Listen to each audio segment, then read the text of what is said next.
वक्त का किस्सा है। हरिपुर गांव में बिट्टू नाम का लड़का अपनी बीवी छम्मो के साथ रहता था। बिट्टू उस गांव में सब्जी बेचा करता था। उसका काम बहुत अच्छा चलता था। जबकि उसी गांव में मीठे नाम का लड़का अपनी बीवी नसीबो कैंची के साथ रहता था। मीठा कोई काम नहीं करता था, हर टाइम सोता रहता था। एक दिन बिट्टू अपनी दुकान पर होता है तो एक ग्राहक आता है। बिट्टू ठाकुर साहब ने खास ये कहकर भेजा है कि सब्जी हमेशा बिट्टू से लाना, उसकी सब्जी एकदम ताज़ा ताज़ा होती है। भाई ठाकुर साहब का बहुत बहुत शुक्रिया जो इन्होंने मुझे इस काबिल समझा। असल में मैं रोज मंडी जाकर ताज़ा ताज़ा सब्जियां खरीद कर आता हूँ, तभी मेरी सब्जियां ताज़ा ताज़ा और गचाइयत से भरपूर होती हैं। हाँ, ये बात तो तुम्हारी बिल्कुल ठीक है। अच्छा, बिट्टू ठाकुर साहब ने कहा है पूरे महीने की सब्जी पहुँचा दो, जिसमें प्याज, टमाटर, आलू सब शामिल हो। ठीक है भाई, आप बेफिक्र होकर जाओ, मैं शाम में ही ये सारी सब्जियां लेकर ठाकुर साहब की खिदमत में हाजिर हो जाऊंगा। ठीक है बिट्टू, मैं अब चलता हूँ, मैंने आगे और सामान भी लेना है।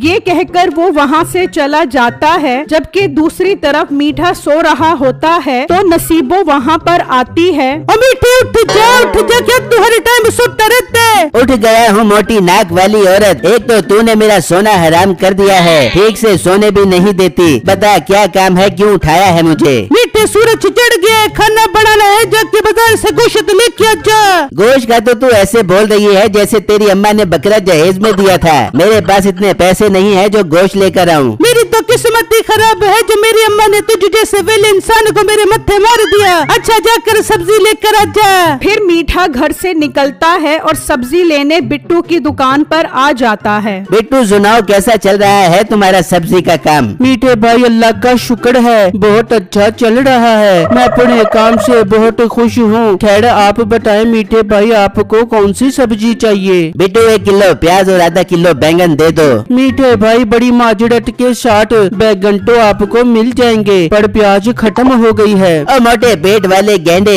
सामने प्याज पड़ी है, क्या तू अंधा हो गया है जो प्याज नजर नहीं आ रही? मीठे भाई जरा तमीज से बात करें, ये प्याज बिक चुकी है। ठाकुर साहब ने पहले ही प्याज का बोल दिया था, ये प्याज उनको देनी है। हाँ, बैंगन चाहिए तो वो बताए, वो मैं दे देता हूँ। मोटे अपने बैंगन अपने पास रख, मुझे तुझसे कुछ नहीं लेना। मीठा गुस्से में वहाँ से चला जाता है और घर आ जाता है। मीठे ये क्या तू खाली हाथ क्यों आके, और सब्जी कहाँ पर है? फिर मीठा नसीबो कैंची को सारी बात बताता है कि बिट्टू ने प्याज क्यों नहीं दी। ये मोटा बिट्टू तो बहुत बदतमीज है। मीठे से कोई ऐसा सबक सिखा के ये याद रख बेबे, इसने हमें प्याज न दे के अच्छा नहीं किया। मीठे ले आई से घुटनों पर, ताकि इसे पता चले कि हमसे पंगा लेना अच्छा नहीं है। पर बेगम, इसे कैसे सबक सिखाया जाए, मुझे तो कुछ समझ नहीं आ रही, तू ही मशवरा दे। मीठे लगा ले उसके सामने सब्जी की रेडी, वो जिस रेट पर भी सब्जी बेचे तो उससे कम दाम में सब्जी बेचकर उसके ग्राहक खराब कर दे। वाह बेगम, ये तो तूने बहुत अच्छा मशवरा दिया है। मैं कल ही ये काम शुरू करके उसके ग्राहक खराब करता हूँ।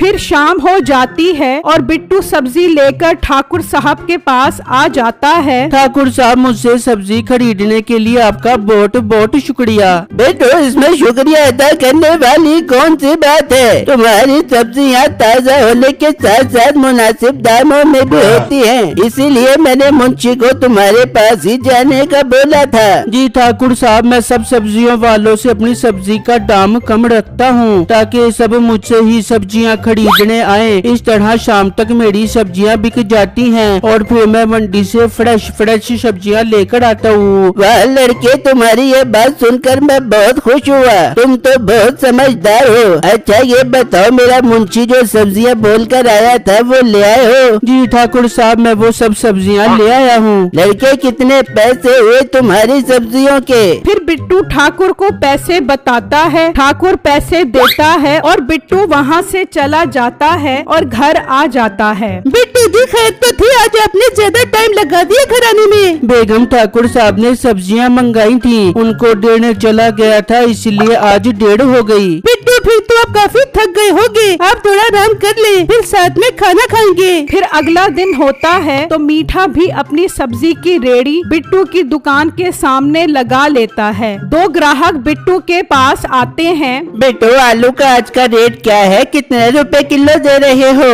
भाई सिर्फ और सिर्फ 40 रुपए किलो है आलू। मीठा बिट्टू का ये रेट सुनकर बोल पड़ता है, ले जाओ मोटे मोटे आलू, वो भी 20 रुपए किलो में ले जाओ। मेरी सब्जी सबसे अच्छी और सबसे सस्ती, आ जाओ, आकर ले जाओ। मीठे का ये रेट सुनकर बिट्टू हैरान हो जाता है और वो ग्राहक भी मीठे के पास आ जाते हैं। वाह भाई, आपके रेट तो बिट्टू से काफी कम है। हाँ भाई, मैं सब्जी में बहुत कम मजदूरी रखता हूँ, वो मोटा तो एक नंबर का बेईमान है। हाँ भाई, आप सही कह रहे हो। अच्छा, आपके दाम इतने कम है तो इसका फायदा उठाना चाहिए, 3 किलो आलू दे दो। फिर वो ग्राहक आलू लेकर चले जाते हैं। इस तरह जो भी ग्राहक बिट्टू के पास आता है, मीठा कम रेट की आवाज लगाकर उन्हें अपने पास बुला लेता है। इस तरह शाम हो जाती है। मीठे की सारी सब्जियां बिक जाती हैं, पर बिट्टू की कोई सब्जी नहीं बिकती। ये मीठा भाई अच्छा नहीं कर रहा, ये इतने कम दाम में सब्जियां बेचकर मेरे ग्राहक खराब कर रहा है। बिट्टू उदास परेशान घर आ जाता है। बिट्टू, आप परेशान लग रहे हो, सब ठीक तो है ना? फिर बिट्टू छम्मो को सारी बात बताता है, जिसे सुनकर वो भी परेशान हो जाती है। बिट्टू, ये तो मीठे भाई गलत कर रहे हैं। अगर उन्होंने कल भी ऐसा किया तो सब उनसे ही सब्जी खरीदेंगे और आपकी सब्जी ना बिकने की वजह से बासी हो जाएगी। हाँ बेगम, मैं भी इसी वजह से परेशान हूँ, इस तरह तो मुझे रोज नुकसान होगा। बिट्टू जी, बात तो आपकी ठीक है, आप एक काम करो, कोई और काम शुरू कर लो, इस तरह मीठे भाई आपके ग्राहक भी खराब नहीं कर सकेंगे। पर बेगम, मैं ऐसा क्या काम शुरू करूँ जिससे पहले ही दिन ग्राहक मेरे पास आने लग जाए? बिट्टू, मेरे जहन में एक बहुत अच्छा काम है।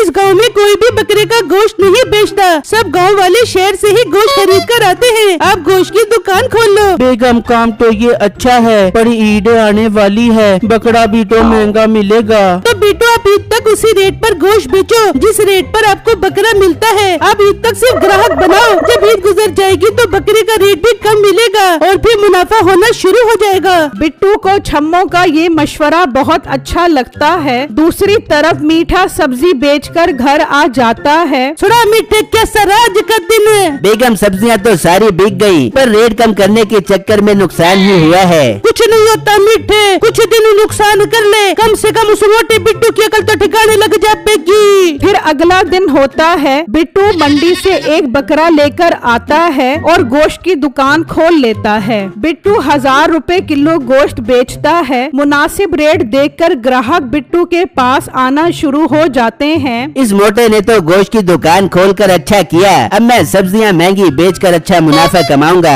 फिर जो ग्राहक भी मीठे के पास आता, उसकी सब्जी का महंगा रेट सुनकर चला जाता। फिर शाम हो जाती है। बिट्टू का सारा गोश्त बिक जाता है, जबकि महंगी सब्जी बेचने की वजह से मीठे की सब्जी नहीं बिकती। वो परेशान घर आ जाता है। सुना मीठे, उस मोटे की अकल ठिकाने पर। बेगम, उसकी अकल ठिकाने नहीं, इस बार हमारी अकल ठिकाने लग गई। उस बिट्टू ने गोश्त की दुकान खोल ली और मैं सब्जी में मुनाफा कमाने के चक्करों में मारा गया। कोई भी ग्राहक मुझसे सब्जी नहीं ले रहा। तो मीठे, खोल ले, तू भी गोश्त की दुकान खोल ले। बेगम, ईद सर पर है, बकरों के रेट बहुत ज्यादा हैं। वो मोटा जिस रेट पर गोश्त बेच रहा है, अगर उससे 1 रुपया भी कम किया तो बहुत नुकसान होगा। मीठे, मेरी जड़ के टोटे मेरे होते हुए परेशान क्यों होता है? मेरे जड़ में कमाल का आइडिया है। तो बेगम, देर किस बात की, जल्दी बता वो आइडिया। फिर नसीबा उसे वो आइडिया बताती है, जिससे सुनकर मीठा बहुत खुश हो जाता है। फिर अगला दिन होता है। मीठा भी गोश्त की दुकान खोल लेता है। ये मीठा भाई फिर मुझे परेशान करने आ गया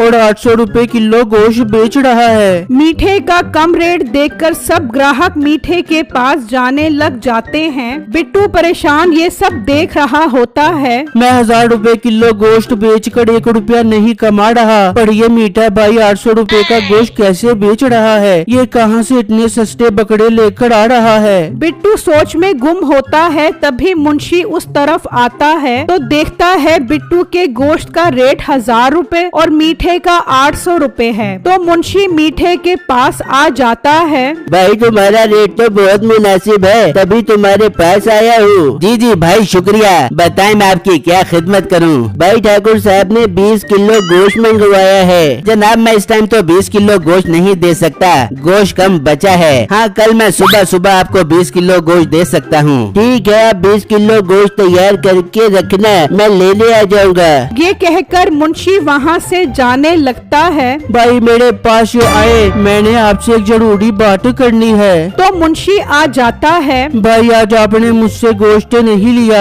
बेटो ठाकुर साहब ने मुझे बोला था जहाँ से कम रेट मिले वहाँ से गोश्त लाना। भाई वो तो आपकी बात ठीक है, मैं 1000 रुपए किलो गोश्त बेचकर 1 रुपया नहीं कमा रहा, तो ये मीठा 800 रुपए का गोश्त बेचकर कैसे पैसे कमा रहा है। भाई जरूर मुझे कुछ दाल में काला लग रहा है। बेटू तुम्हारी ये बात सुनकर मुझे भी थोड़ा थोड़ा शक हो रहा है। वैसे मीठे ने 20 किलो गोश्त कल देना है। एक काम करते हैं, इस पर नजर रखते हैं कि ये बकरा कहाँ से लाता है। मीठा गोश्त बेचकर घर की तरफ निकल पड़ता है। बिट्टू और मुंशी भी उसके पीछे जाते हैं। मीठा घर पहुंच जाता है। वाह मीठे, आज तो तू बहुत जल्दी सारा गोश्त बेच के आ गया। बस बेगम, गोश्त का रेट ही मोटे बिट्टू से कम रखा है, इसलिए सारे ग्राहक ही मेरे पास आते हैं। पर बेगम एक मसला है, सुबह ठाकुर को 20 किलो गोश्त देना है, टाइम कम है। अब हम दूसरे गांव जाकर बकरा चोरी करेंगे तो उसमें काफी टाइम लग जाएगा। ये सब बातें बिट्टू और मुंशी छुपे सुन रहे होते हैं। मीठे इसका हल भी है मेरे पास।